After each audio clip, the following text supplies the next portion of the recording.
This is the Puck Poolies podcast with Matt Larkin and Stephen Ellis.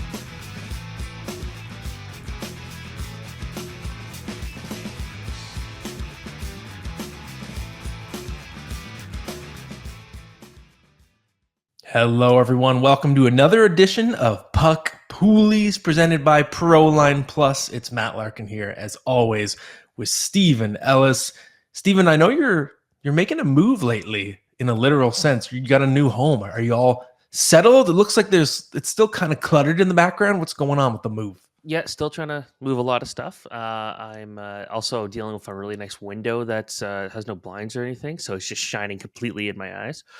So it's that, but otherwise, I can't complain. It's kind of nice right now that it's kind of ironic that the Stanley Cup Final is the part where there's just the lowest amount of hockey going on. So just globally, so it's kind of just like the Stanley Cup Final feels like a rest right now, and it helps that the games haven't been very close. And after about a period, you kind of figure out who's already won the game.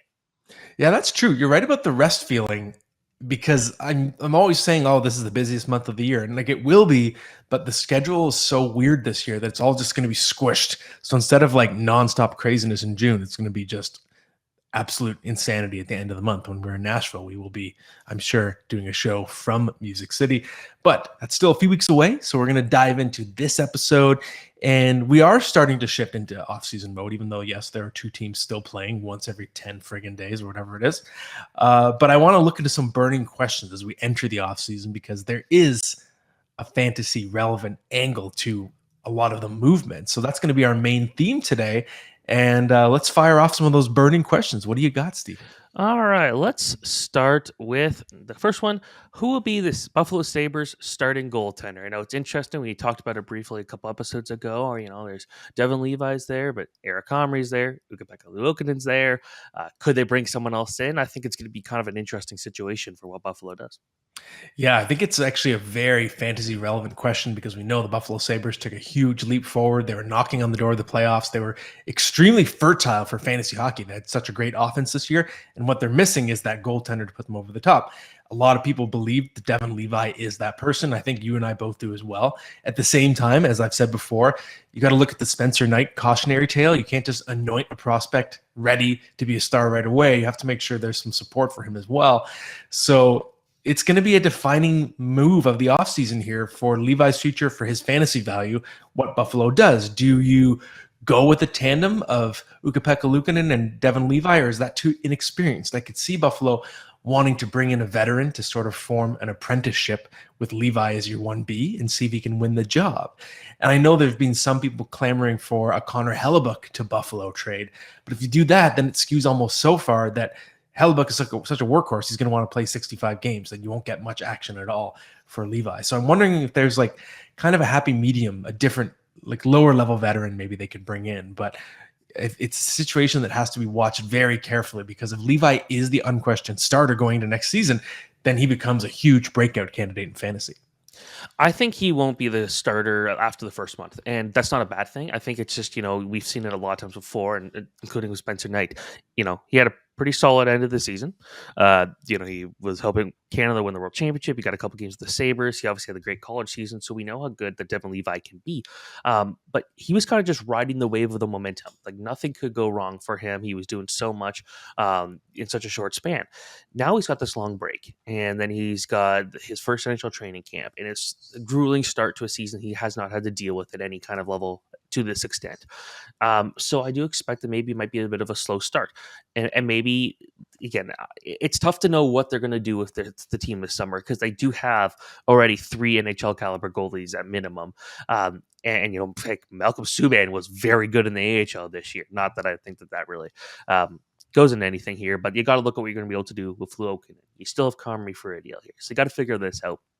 And bringing a new contract up or a new player obviously messes that all up. But if the Sabres are serious about winning, you got to go and get someone. At the same time, I'm looking at this and saying, maybe you still ride these young guys, because next year's not going to be your year. You're still trying to build into that future and give your full opportunities to your young guys to go out there, make mistakes and learn from them and get better and push each other. And maybe that's what you do. My guess, though, is just Devin Levi's lack of pro experience won't help him at the start, but he'll figure it out. He'll come to him maybe 2 months of the season, 3 months of the season. That's when he starts to really shine. So that's my projection there. Yeah, I think if you know what I do, if I'm Kevin Adams, if I had just control of the team, I think I trade UPL and then I sign like Frederick Anderson or Antti Ranta, someone like that, who's like not a total threat to completely take the job and block Levi, but someone who's like a steady hand and can be the veteran, something like that. Okay. I like that. All right, next one. Who will the Calgary Flames' next head coach be? Yeah, this is an important question. And again, it could happen in any day. We could be hearing it, depending on when you're listening to the show. They may be naming their coach. Who knows what Craig Conroy is going to do? But it's very important for fantasy because it's really going to affect the way the team plays. We saw what Daryl Sutter did to Jonathan Huberdeau in particular. He's the main case study. Nazem Kadri as well, but especially Huberdeau playing under Sutter completely changed him as a player. Huberdeau, he drops from 115 to 55 points.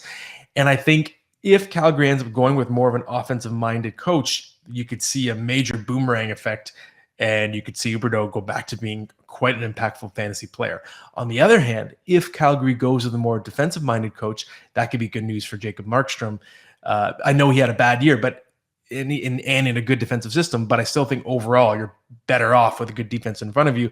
If Calgary hires a more offensive-minded coach, then there might be even less help for Markstrom too. So it could hurt his chances to bounce back. So to me, that's a real swing team in terms of what type of direction they go with the style of coaching. Yeah, I said from the pretty early part of the season when they were really faltering, that team just needed a coaching change no matter what. I understand that he did pretty well last year and things like that, but or 2 years ago, I guess. But that was a coaching change that just didn't make any sense to me. An old school coach trying to get the young guys, that a talented young core to really get going, and it didn't really work this season. And we saw that. I think a new voice. I don't know if it even matters who it is necessarily. I feel like this team's still going to be heading in the right direction. They're too good of a group to have just missed the playoffs like that. And I do expect Huberdeau to bounce back. I don't know if I can truly trust Markstrom anymore. At first, it was he had a bad playoff run last season, and then it turned into a whole bad season, and that concerned me a little bit. But they got Dustin Wolf coming in. They've got some young guys that if they actually use them and they're not just making fun of them, I think could actually be something that's very valuable for this group. Yeah. They've got some talent there, and it's not a super deep prospect core, but you look at how good the Wranglers were this year, and they just had a ton of scoring options and a great goalie and some good defense. Like they could use those guys to their advantage instead of again trying to figure out which number they were in a press conference. So when you look at that, I think that this team's got a good future. Again, it might not even necessarily matter who specifically the coach is. I do expect them to go to the playoffs, but at the same time, this is not the same coaching market it was a year ago. Mm-hmm. That's true. Yeah. And what concerns me most is I think Gerard Gallant's name was thrown out there as potential fit for Calgary. But to me, that's stylistically, you're going too close to another Sutter type. I don't know if that's going to help fix the culture in Calgary. So I think they need more of a positive voice. And I don't know if you're going to go retread, maybe you dust off Bruce Boudreau again. I'm not sure. Or just bring in someone who is completely fresh and is a first-time NHL head coach. We'll see what happens. Carl Taylor, Milwaukee Admirals. Interesting option there. All right. This one, San Jose Sharks.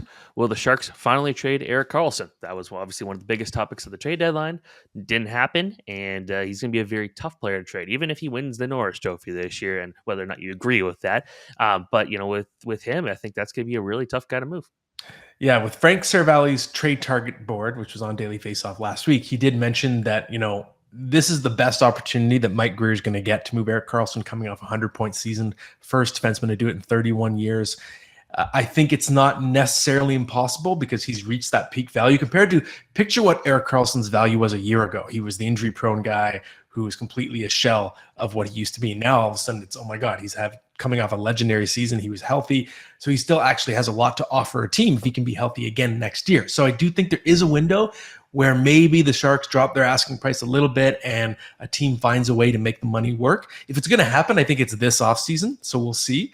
But it's a very fantasy relevant question because you could make a case that Eric Carlson has never played on a truly elite team in his career. If you look at the best Ottawa Senators teams he played for, none of them were really dominant teams. Yes, there was the one team that made it to the conference final in 2017, but they were more of an underdog kind of Cinderella type team. He's never played on a team that was an absolute powerhouse. Even when he became a San Jose Shark, that team is on its way down as well. So what if a major contender goes out and gets Eric Carlson? I don't know what that can mean for his fantasy value. He's never played with like elite scores all around him, right, in his career, elite scores in their primes. So that could really change his fantasy ceiling. On the other hand, if you're more of a pessimist, you could say, actually, Carlson was just padding his stats all season long. He had nothing else to play for, so he was going for broke, which is why his defensive numbers were so bad. He was selling out for the 100 points. That might be true as well. But either way, it's going to be very interesting to see where he goes, because I do think if he's a Shark again going into next season, the odds of repeating what he did this year are pretty low. But I'd be very intrigued if you end up seeing him just on a dominant team. My guess here is just a total statistical thing is I think he's going to fall to 72 points next year.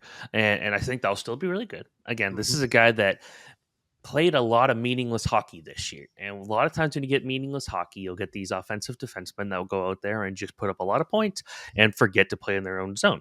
And I'm a little worried about that in the NHL draft with a few guys. But you look at, was it Eric Gustafson a couple years ago with the Blackhawks, goes and gets 56 points. And it's like the Blackhawks were a terrible team. It's like, how did that happen? And it was because, just again, a lot of meaningless points. Now, points are points. It's good to get those. But I think if he goes somewhere, a better team, he's not going to be having to play the same minutes. He's not going to have the same responsibility. And, they might actually have a defenseman who could help him out there. So I don't know if he's going to get the same points, but I think that, he's going to be, if he is traded, a valuable piece. It's just, San Jose is going to eat a lot of that contract and it's got to be worth it. But I think Carlson's not done. I think, again, 72 points would be great. A number I just completely made up out of the air. But I think that it's someone where it would still be a guy that would bring a lot of value wherever he went. Yeah, it's going to be interesting. Like, I could see a scenario in which Carlson ends up overrated in fantasy if he's traded. Like, if he's traded to a team that has a lot of hype around it, like, let's say, just, I don't know, I'll throw an example. Let's say Pittsburgh goes out and gets him, something like that.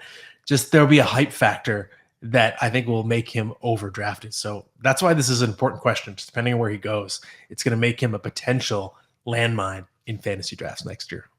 And you just got to hope that the people you're playing against in fantasy are not thinking about regression whatsoever. They got to think that this guy is on the up and up. But maybe they think this guy is peaking now and is may even actually go higher. Who knows? I doubt it. All right, next question. Who will play with Connor Bedard? Chicago Blackhawks. They need some veteran talent. Right now, you look at that roster, and Bedard is probably the best player there already, and he hasn't been drafted yet. So that's a team that needs some help. And from just a lot of people in Chicago are just like, we're not sure what they're going to do, but they kind of have a lot of cap space. They got basically freedom to do whatever, and they got the best bargaining chip in the entire NHL right now. And it's not hard to convince players to go play with Connor McDavid. It wasn't hard to convince people to play with Sidney Crosby. It will definitely not be hard to convince people to play with Connor Bedard. And you're playing for a franchise that has a deep history and a good fan base. So again, interesting. But what do the Blackhawks do here? Yeah, I think this is another crucial question for fantasy in more ways than one. From Bedard's perspective, we've both made it clear on this show that we're very bullish on him for next season. I think we both would take him in roughly the second round. I'm expecting him to be a point per game player at worst as a rookie. I think he's that good. But he does need some people around him, because right now I was looking at the projected lines. It's like maybe you played Lucas Reichel on the wing, Andreas Athanasiou, Taylor Radish. Like, it's bad. It is bad. The options are absolutely barren right now. And I do think, even though the Blackhawks were obviously in full mega tank mode, I think now that they have Bedard, I don't think they're going to structure their team for another tank job. I think they're willing to move in some pieces now. And like you said, Stephen, it's just an attractive market. Even though Chicago, as a franchise, has been villainous in its behavior in the last decade and a half, in terms of just, if you're a player and you're going to a team that has a clean slate now, technically, Chicago's a fun city, like you said, great fan base. So it's an appealing place to go.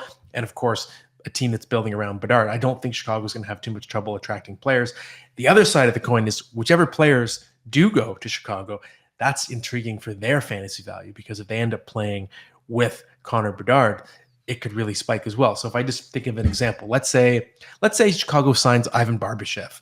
Well, he goes to Chicago and he becomes a first-line player, and he's always with Connor Bedard. His fantasy value goes through the roof. Maybe he has a career year. So got to watch carefully, not just for Bedard's value, but for whoever's going to be playing with him. The one thing that was I was kind of hoping for would have been a chance for Patrick Kane to play with him. And, Patrick Kane's a guy that came in with a lot of attention on him. Obviously, everything, there were some off ice things at the beginning of that career, but, not that I expect that from Bedard, but it's like that's a guy who went through everything. He, a highly touted goal scorer. Very highly rated prospect, one of the best players to ever come out of the U.S. national development team. So that was a guy there that could have been a decent mentor for him. Obviously, they traded him away, but maybe the fact that he's probably going to have to take a lesser salary to play next season because of his long-term injury might be kind of interesting to see if they end up getting him back. But it seems like he kind of wrote that off, though. He says he doesn't really want to go to a rebuilding team, and I get it. People will say, "Oh, well, he's won a Stanley Cups," but that was a while ago. In hockey player, like you always want to win. And there's got to be some very certain circumstances to continue wanting to play somewhere that is not going to be competitive. And he's had his chance. He got traded to the Rangers. He knows what it's like to be back on a competitive organization. I don't think he's going to want to just, give everything up. So, yeah, it'll be interesting to see what they do because there's not a lot of high-profile free agents this year. They do have a lot of draft picks. If they want to make a trade, they could do something there. And they really got a really nice prospect pool. So I do think the Blackhawks have a solid future compared to teams like Buffalo, Anaheim. I think they're still a little farther away, but they'll get there. And they've got a good group. And Bedard's going to really push things forward. So it'll be interesting. All right. This one is, let's go with, I lost the graphic for this one, but basically, which team gets Connor Hellebuyck? Yeah, of course. That's probably the most obvious, straightforward question out of our burning ones that we've come up with you today, listeners. But of course, it's just, hey, we have to talk about it. It's a crucial question for the offseason, and it could really affect Connor Hellebuyck's value. You could say right now his situation with Winnipeg, it's been pretty consistent. He's always on a team that's decent, or almost always on a team that's decent, never really dominant except for maybe one season, but also a team that doesn't really play great defense, never really has. He's a goalie that tends to thrive with a lot of work.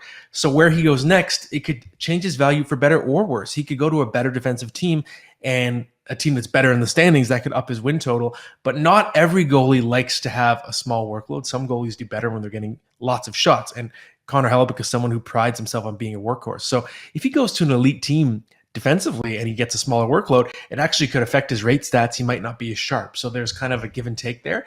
And to me, it's going to be something to watch really closely. Depending on where he goes, he could be the number one fantasy goalie going into next season, or he could drop down the board. So that's a really crucial situation to watch in the weeks to come. And there's a pretty strong chance that the Winnipeg Jets trade him. I was going to say, that's the huge talk that he won't be a Jet next year. Do you see a situation in which he stays? I think it depends on the asking price. And of course, he only has 1 year left. So the suitors out there, are they going to want to treat him as a 1 year rental? If they do, that's going to lower their price in terms of what they're willing to give up.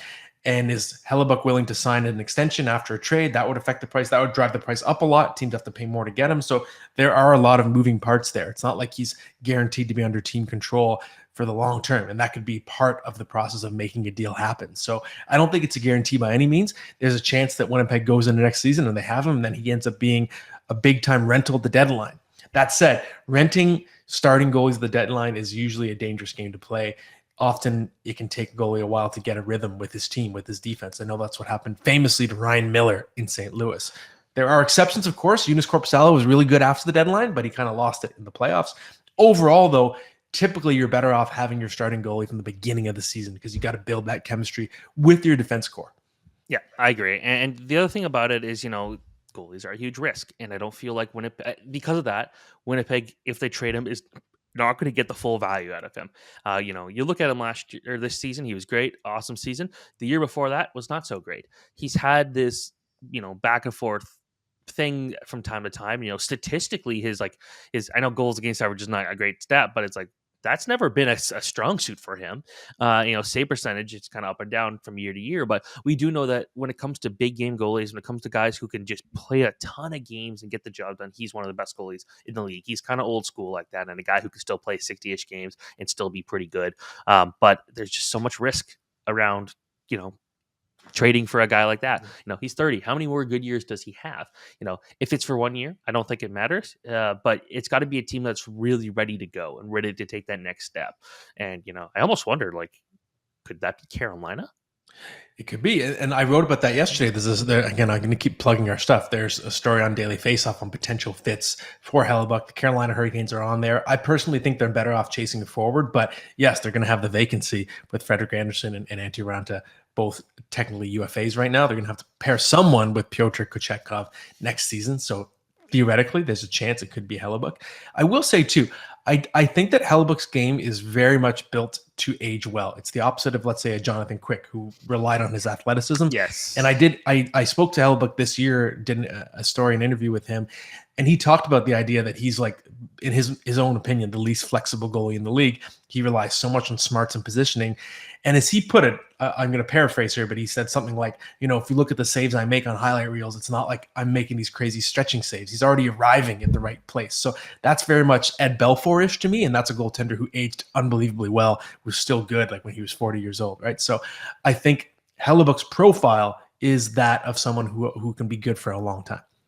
I don't really like to compare specific goalie styles to each other, but watching Adin Hill in these playoffs is another guy that doesn't rely on athleticism, and someone that, there was really high hopes for him when he came into Arizona, and Arizona the situation didn't really work out, and he got thrown into a tough one there in San Jose. Now he's kind of in the best spot of his career. I think Adin Hill still got a good future, and that's not based off just off this playoffs. The playoffs are helping, but we've seen enough of him, I think, show these nice little, like, flashes of brilliance that he could do something. But he's a guy that isn't super reactive. He's kind of just strong positionally. He lets his size do the work, things like that. And I think that is another guy that could be interesting to see.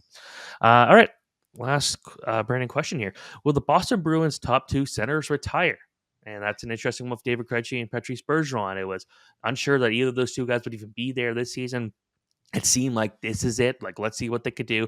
And then they fizzled out completely in the first round. Do they come back, or do they just say they've had enough? Yeah, it's a very important question just in terms of how it affects the other Bruins players.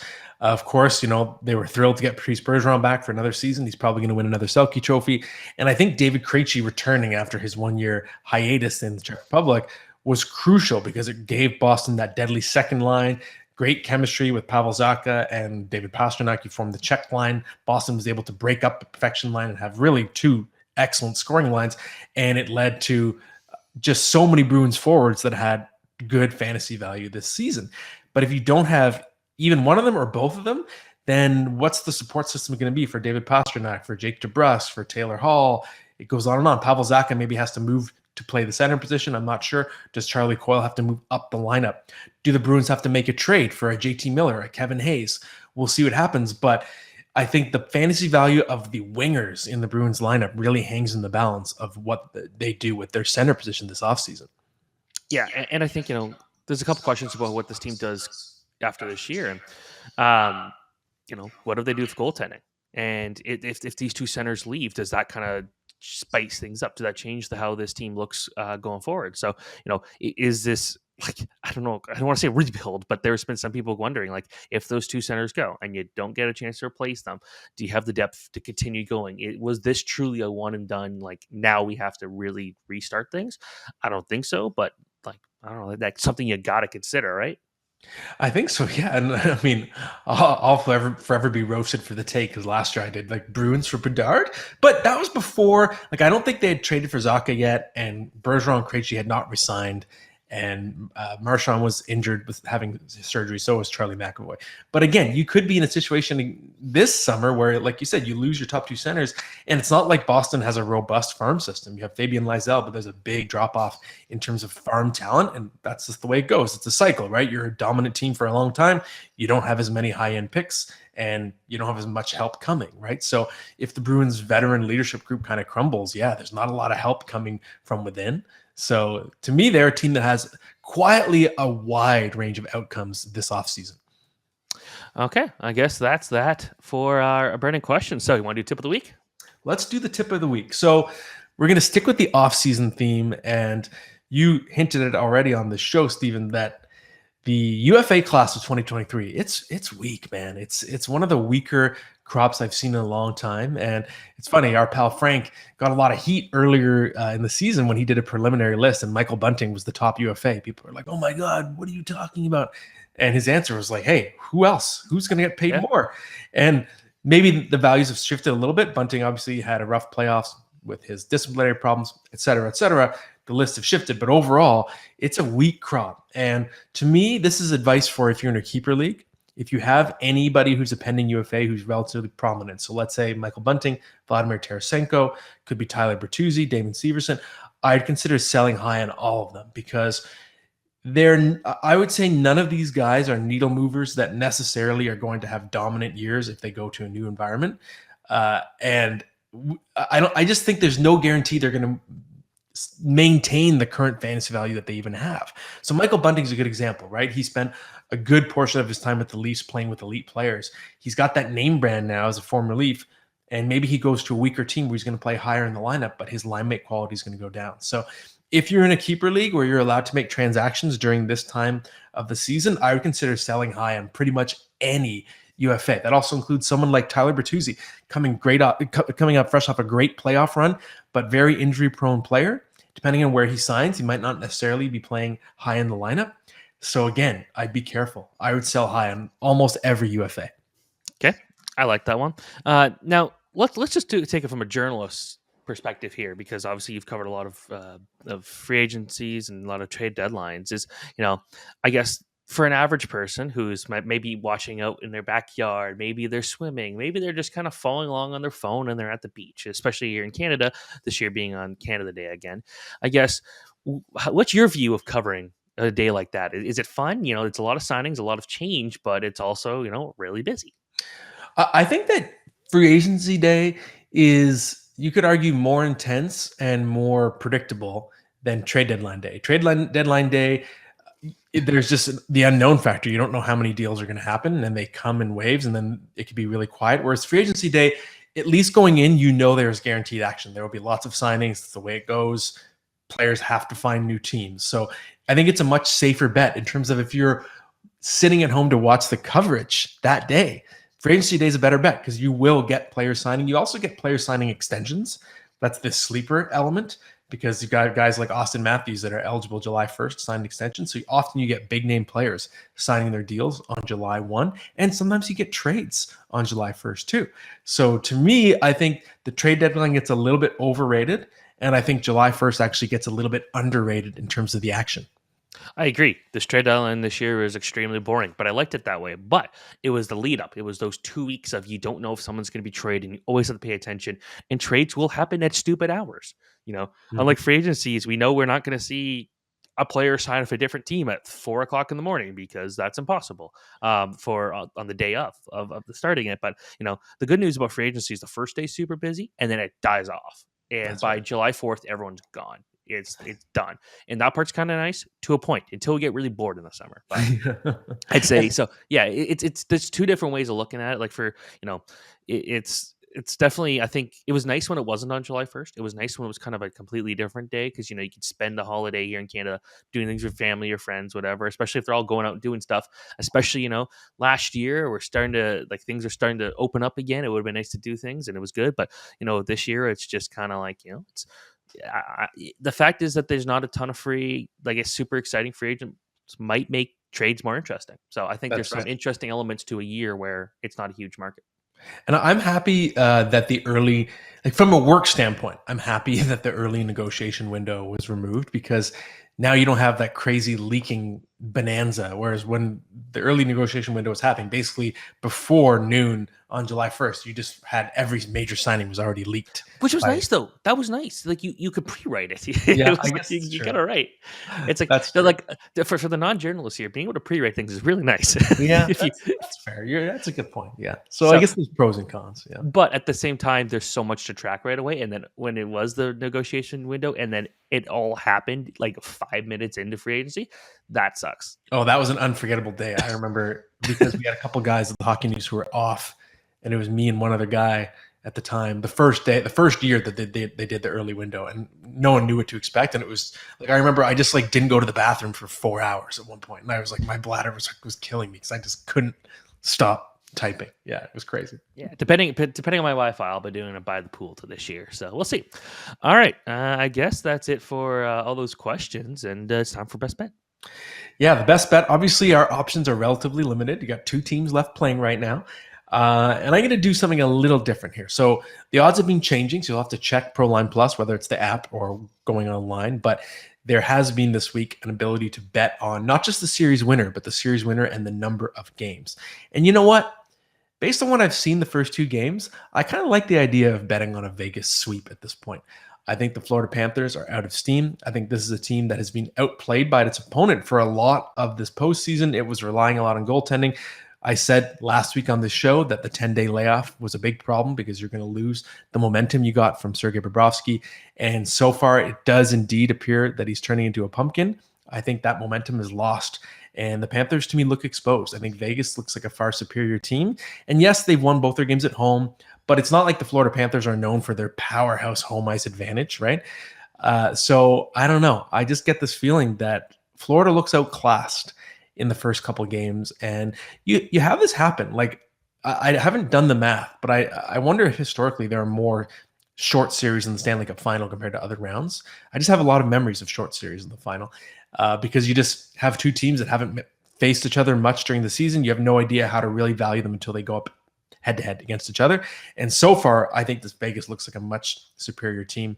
They've gotten the better goaltending, of course, from Aiden Hill, and they're just kind of bullying the Panthers. So I don't know. I kind of like the idea because, again, you want to get some value back. So betting on a sweep with the score 2-0 in the series, I kind of like it right now. Yeah, I do too. I did pick the Panthers to win this series, so there's that. But I think the way that they look flat, they just don't look ready to go. And after two games, I'm falling out of love with that group. Last night was kind of funny. I was kind of just hoping for more misconducts because it seemed like anytime a player looked at another guy, they were getting kicked out, and I thought that was hilarious. That was some poor refing to begin with, and I never say that. That might be the first time I've ever said on camera the refing was bad in a game because I there's a lot more factors into it. But at the same time, it's like, oh, that was weird. I just think the Panthers are going to be happy to go home, but Vegas, they had a shorter time off. They seem to be able to ride that momentum a little bit, and they've been hearing about this miracle run for Florida, but it's like Vegas has been better in general this entire playoffs. So I just don't bet against Vegas, I guess. Yeah, that seems to be the way to go right now. We'll see what happens when the series concludes in September of 2025.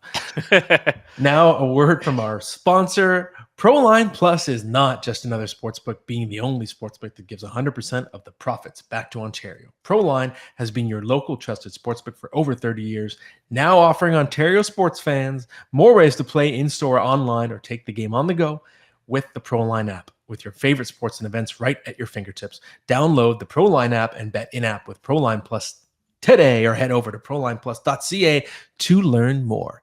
It would be fun to pre-record that, but then have me also lip sync it for the video feed, just to see if I could lip sync my own voice. All right, yeah. Steven, looks like, what do we have next? It's time to do some prospect talk. And this is a player that got a lot of buzz when you wrote about him on Daily Faceoff last week. Yes, and that prospect is Oliver Moore. And I guess, it helps having the lead be best comparison for Oliver Moore, Max Verstappen. And the headline comparing him to an F1 car. And, I think that's something that is, I had fun with that one. But when it comes to Oliver Moore, the guy is the fastest skater in the draft. And, talking to some scouts, like, how does he compare to other fastest skaters in the last since McDavid? Because he was kind of seen as the gold standard of speed, and it was McDavid, there was Jack Hughes, and then we're talking about Oliver Moore. This guy's just got so much straight line speed. He's very good on transition, and the work ethic is incredible. And I think it's worth noting that all the talk this year about USA's top line at the U.S. National Development Team this year of Gabriel Perreault, Will Smith, and Ryan Leonard, whenever they were brought up to Coach Dan Hughes would go out and mention Oliver Moore, like, as a guy to, like, another guy to keep an eye out. And when we look at the points, he was, like, I think 30 or 40 points clear of the next highest scoring guy on the team after the top scorers. That's impressive. So, with him, some scouts believe, he might have the best potential out of all the guys on that team, which is interesting because Smith's kind of seen as that top prospect. But there's a lot of scouts that I know that don't have Smith as their top prospect and has Moore there. I think from an offensive potential, Moore is a good player. I don't think he's going to be like going out there getting 70, 80 points. I'm thinking like 50 points is really good, but he brings a lot else to the table, whether it be his defensive play, whether it be his skill. So from real life perspective, I think he's very valuable, but he's kind of the guy that everyone expects to be very consistent every year. You can kind of, I don't know how to explain it other than from a points perspective. Maybe Ray Whitney near the end, as stupid as that might sound, as a guy that you could always just rely to get a bunch of points every year, no matter what. And I think with him, it's just, this is a guy that I I think might even have more on tap potential. So he's going to go to the NCAA. I think that's going to be very good for him. Maybe to add a bit more muscle, and let's see what he could do when he's kind of when he could take the spotlight as opposed to being like the fourth big guy on the team. And I think that could be cool. But with Moore, I think that there's a lot of potential here for him to be the best player on this U.S. development team. When we're looking back at it a couple years from now. So, even though I'm not really making it sound like he's going to be super offensive, I think that just everything there will give him the opportunities to make that happen. Cool. I'm pretty excited because I haven't gotten to see a ton of him. Obviously, you've gotten to see a ton of him, but just based on the way his speed is described, it sounds like he's going to be an exciting player to watch. I just want to see how much that plays up when you see him at the NHL level, and if the speed is going to pop as much as scouts believe it will. So very exciting. Stephen, we got a couple listener questions, I think, from some of our usual suspects. What do we have this week? Yep, this one's from Jerry, Oakland Golden Seals. Hey, Jerry. Hello, Matt, Steven. With Zegras, McTavish, Gauthier, Zellweger, and potentially Fantilli, are the Ducks the next powerhouse from a fantasy perspective? In other words, are they the future Buffalo Sabers? And could Nathan Gauthier become fantasy relevant next year? I'm just going to quickly say I don't think that yet, but I do think, from hits and blocks, he will be very valuable in the future. But anyways, what are your thoughts? Yeah, I think overall, I feel like Steven would agree with you, Jerry, because I know, Steven, you've written about how you believe the Ducks have a really bright future. So I think there's a comparison to make there, building around Zegras, Adam Fantilli, Mason McTavish as well. That's going to be really exciting. You have some great D prospects, of course, Zellweger and Mintyukov as well. And still, people forget about Jamie Drysdale. He's still really young. He's going to be back. My question is, will it be this season? So will the Ducks be this coming season's version of Buffalo? I'm not totally sure. I think it maybe is going to be the year after. I actually think Arizona is the team to watch that could be the team that makes a leap like Buffalo. I think Anaheim maybe needs one more year to add more talent and just have some of their guys mature a little bit. So I don't know for sure it's going to be an exact copy of what Buffalo was, but there's undoubtedly a lot of potential there. In terms of Gauthier, to me, what excites me about him, yes, definitely banger league. I think there's going to be big potential for hits as well, a mixture of hits and offense, but also his build, right? He's kind of just a wall of a man. He's already built like a man, not like a child, right? So why that's important is he's not the traditional prospect. Oh, once he fills out, like he's already kind of filled out, right? He's just someone who freight trains his opponents, and that bodes well for him already having the strength to be NHL ready and making a jump. So I do think he's someone to watch really closely in camp. Yeah, for the Ducks, well, I did write about their future being kind of something that's going to be really impressive to watch. But I think next year won't be their year, but they'll start moving up. I think the one question for me is, what are they doing with John Gibson? Because I know we're talking about the young core here, but Gibson last year, at least in my league, was one of the best goalies because he faced so many shots. And if you track shots in your league, that's super valuable. But I don't know if that's going to be the case going forward with the Ducks as their defense continues to improve. A full year, Jamie Drysdale should eliminate at least a few of those shots a game. But at the same time, Gibson rumored to want out. And if that's the case, okay, now that's quite interesting. We knew that was kind of the rumor last year, but does he want to be part of this rebuild? I don't think so. Now, that would be something where we're talking earlier about like the Buffalo starting goalie situation. Like maybe if the Sabres were to trade Eric Comrie, there's an option there. And Daniel Vladash from Calgary, that's another guy to watch. So there's a couple guys that could be making the Ducks interesting. Connor Hellebuyck would make that definitely interesting. He knows how to play in front behind some subpar defense. But I think that this is a group that in the next couple of years are going to be really good.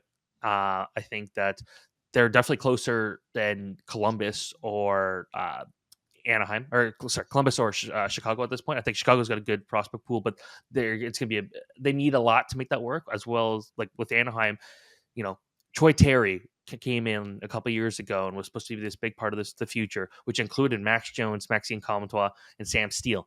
I mentioned those guys because I was looking for my hockey card binder and looking at how much I bought all those cards thinking they'd be good. Unfortunately, they did not, except for Troy Terry. But he was not the guy I thought would be the number one player. I was kind of banking on it being Sam Steele. Anyways, so they've got some remnants of their previous good young core still there, and then they've got this young group that's coming up right now. I think that it's going to be really good, just not next year. I think you got to give them a bit of time. Mhm, mhm. So, all right, that's that question. And this one comes from Ranton and Raven. Huberdeau was a first rounder, and Markstrom was top three goalies off the board in the last draft I was in. Ouch. Both are due for a hell of a bounce back, but there's probably some tentative drafters now. Where would you be comfortable drafting either of them? It's fascinating because it seems like the fantasy community is just really stressing over the Flames. I feel like we've gotten more questions about Huberdeau and Markstrom than about anyone else in the Yeah. last few months. And often we have to reject them. We say, sorry, we talked about it last week's show. Uh, to me, I'm looking at Huberdeau as something between the two previous seasons. So I don't think we're ever going to see him at 115 points again, but I don't think we're going to see him at 55 points again. I think he's going to be something like a point per game player. I think it's safe if you value him expecting 75 or 80 points. Like I said earlier on the show, it could depend on the coaching hire, but that's a rough estimate to me, which to me puts him in top 50-ish, give or take, would be a fair way to value him. So if you're in a 12-team league, it could be third, fourth round pick, maybe the fifth round, even if you want to let him slide a little more. I'm less confident in Jacob Markstrom. So it's partially because the goaltending position is so fickle. He was an elite fantasy netminder going into this year, but it was on the back of one season, really, right? He was a Vezina Trophy finalist 2021-22, but that was really only the one great season he's ever had. His career save percentage is .909. So are we sure he's going to bounce back? I don't know 100%. And like I said earlier in the show, it could depend on what the defensive scheme is going to be in the next coaching hire. So to me, I'd say top 100 for Jacob Markstrom. You also have to factor in that Dustin Wolf is going to be breathing behind his neck. And if Calgary trades Dan Vladesh, then if you draft Jacob Markstrom, you're going to want to handcuff him with Dustin Wolf because that's going to be a real threat to his playing time. So a little bit more risk for Markstrom than Huberdeau. Yep. Okay. I have to agree on there. I think, with Huberdeau, I fully expect a really good comeback with Markstrom. It's just he might be running out of time here with other goalies coming up with the system. And, you would hope that's, motivation to get him really going. But for a goalie, you don't really need motivation to be good. So there's that. So, yeah, that's that for the questions. Okay, we're going to finish it off, Stephen, with the starting lineup. I'm challenging you this week, and I want you to name your top 6 arenas to watch hockey in. And you can interpret that any way you want. It could be NHL, but you're someone who frequents barns of all types. So I'm going to let that be completely open to interpretation for you. What are your 6 favorite arenas to watch hockey in? All right, so obviously only ones I've been to because I would love to say HC Davos Arena would be the best one for sure, but I've never been there. It's just watching European hockey's good. I'll give one quick honorable mention to St. Mike's Arena in Toronto, a classic barn. Very old, very cold, but it feels fun to be there. It feels like when that building's got people in it, it's a lot of fun. Rumor has it the dinosaurs and Yammer Yager all used to play back in the day there. But you just look on the wall and you see all the guys that have played there, and some of them are like, okay, that's a funny player to highlight, but then you look and there's like actual legends and Hall of Famers. That's really cool. So number 6, I'm going to say with Scotiabank Arena. The one we've probably been to the most. I think it's a fine arena for modern day standpoint. I still think it holds up. Not a great press box. But I think you can just watching a ton of different events there, whether it be hockey, whether it be the NBA, whether it be like monster trucks, whether it be concerts. There's a lot of cool events that go there. I think it's a very solid venue. I think the fan base there is a little too quiet. That's why they're pretty low in my mall. Number 5, Ball Arena, where the Colorado Avalanche play. Just watching it last year was so cool, especially when they, the crowd went nuts with all the small things. But it was just a nice building. It's nice when you're used to going to one building so often, and then you start traveling and see these other buildings. It's like there's so many cool elements of all of them, and so that's what I like.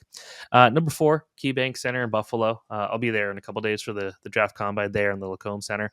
I think that's it's maybe a bit of an older arena, but it's one that, going and watching the World Juniors there a couple of years ago, seeing the Sabres games, a good atmosphere in there. I think it's just, overall solid. And I love their arena structure where they do have the NHL arena and then their junior rink / college / women's hockey rink attached to it. And that World Junior in 2018, when they had them both together, I think was really cool. So that's a good setup there. You have really good opportunity to watch a lot of good hockey there, Buffalo. Number 3, the one I was probably most recent in, St. Jacob Arena in Basel, just because it was like, that was old school. It was like, it was built in 2002, but it felt like it was in the 50s. And that's what I was going under the assumption in. It felt so old. but it had its character, just full concrete seating in certain ends of the ice where people were just losing their mind. But seeing the crowds, like this is almost could be a placeholder for just Europe in general, because European hockey fans are the best. You see Vegas and they got great crowds for the Stanley Cup final, but they're not screaming the whole game. They're not Slovakian hockey fans. They're not Hungarian fans. They're not Swiss hockey fans. It's like those are their own special thing. And you see the World Championship, the crowds, especially when Latvia was playing, which is unbelievable. So that would be number 3. Number 2 is another Scotiabank arena, and that is Scotiabank Pond. And that's one that former colleagues Ryan Kennedy and Ken Campbell, I've spent a lot of time with them at those rinks. It's where the OHL Cup takes place. It's a 4 arena pad, and anyone that's watched minor hockey or followed the OHL draft and things like that know that's the arena to be in. You can just walk between the 2 rinks. It's very easy to get 10,000, 15,000 steps between the 2 because you're going watching back and forth. But just the action's good. The arenas are pretty solid. I do not like that there's netting all the way around, especially if someone takes pictures. It's hard to take pictures through netting, so that's not a lot of fun. But I think that that's an arena that I just always happy to go to. A bit of a pain in the butt to get to because you got to drive through every bit of traffic possible in Toronto to get to it, but I like it. And then number 1, you can't go wrong with the Bell Center. And admittedly, the only times I've seen games there were, during the Stanley Cup run a couple of years ago when they only had a couple thousand fans, but it didn't feel like there was a couple thousand fans. It was like, it meant so much. But, there's just something special about the way they do the pregame, and it just feels so important to be there. And then the crowd is awesome. They've got probably the closest feel to a European hockey fan base in the NHL, just having a good time the whole time, no matter what. And just, the history there and everything. The building itself's really nice. It's really held up over the years. And I can't go wrong there. And they, people talk about the hot dogs they have for a reason. They're pretty good. So I'd say those are my favorite arenas to watch hockey games in. I like it. And I think objectively you chose the correct number 1. And as someone who's been to the Bell Center in its full form, it definitely lives up when it has all of its crowd as well. I think it's the loudest barn, and it's got the best trajectory in terms of the way you're on top of the action. It's more straight up and down, so you feel a little bit claustrophobic, which is kind of old school. Love that. I think Scotiabank Arena has the best sight lines for media. I think Staples Center, it's not Staples Center anymore. What's it called now? I forget. Is it crypto? Is it crypto? Yeah, whatever it is now. I think has the worst sight lines. You're too far removed, but Hamilton, before they kind of shut that arena down, they made the press box. The story goes that the press box was built like after they opened the arena, or like right after they built most of it. So it's like, if you've ever seen it, it's like it's angled down, and you actually, like, if you were to hold a pencil and drop it, there to be concerned it would fall like towards like the crowd. And it's like, even if you just hold it right in front of you, like it's a little scary, but it's so unique. And you also have to do a catwalk, kind of like in Calgary. So I think that part's kind of cool. I will say negative, like I enjoy my time in Calgary, living there and everything. I say negative experience setting up there, though. I'm not a fan of watching hockey games in that arena. Yeah, I can imagine, especially if anyone's afraid of heights. That's the ultimate test, Calgary Saddle Dome. But eventually it's going to finally be changing. Well, that's it for this week's episode, Stephen. That was a great addition to the starting lineup, and we'll be back again later this month. We'll be talking more off-season as we're building up to what's going to be a crazy finish to the month of June. Thank you, everybody, for watching and listening. Thank you to Stephen. Thank you to our sponsor, ProLine Plus.